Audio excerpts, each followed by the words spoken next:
ஈரோடு மாவட்டம் பவானி அருகே கிராம சபை கூட்டத்தில் ஊராட்சி செயலாளரிடம் செல்போன் பதிவேடுகளை பறித்த முன்னாள் ஊராட்சி தலைவர் மீது வழக்கு பதிவு செய்யப்பட்டுள்ளது.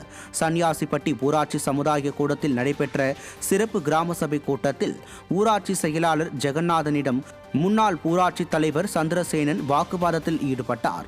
மேலும் ஜெகநாதனின் செல்போன் மற்றும் பதிவேடுகளை பறித்த சந்திரசேனன் செல்போனை ஆற்றில் வீசி அராஜகத்தில் ஈடுபட்டார்.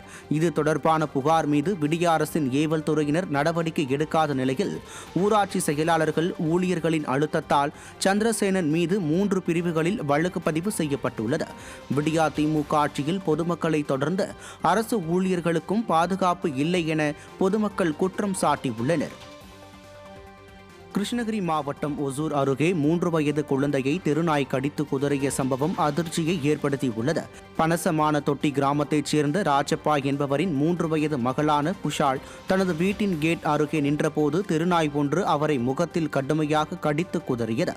இதையடுத்து சிறுமியின் பாட்டி மற்றும் அக்கம் பக்கத்தினர் மீட்டு சிறுமியை மருத்துவமனையில் அனுமதித்தனர். தமிழ்நாடு முழுவதும் தெருநாய்களின் தொல்லை அதிகரித்து வரும் நிலையில் ஸ்டாலின் அரசு உரிய நடவடிக்கை எடுக்காமல் மக்களின் உயிருடன் விளையாடுவதாக கடும் கண்டனங்கள் எழுந்துள்ளன. விடிய அரசின் ஆட்சியில் இருந்து மீண்டும் தமிழ்நாட்டிற்கு எப்போது விடிவு காலம் பிறக்கும் என்பதை எதிர்பார்த்து காத்திருப்பதாக மக்கள் தெரிவிக்கின்றனர்.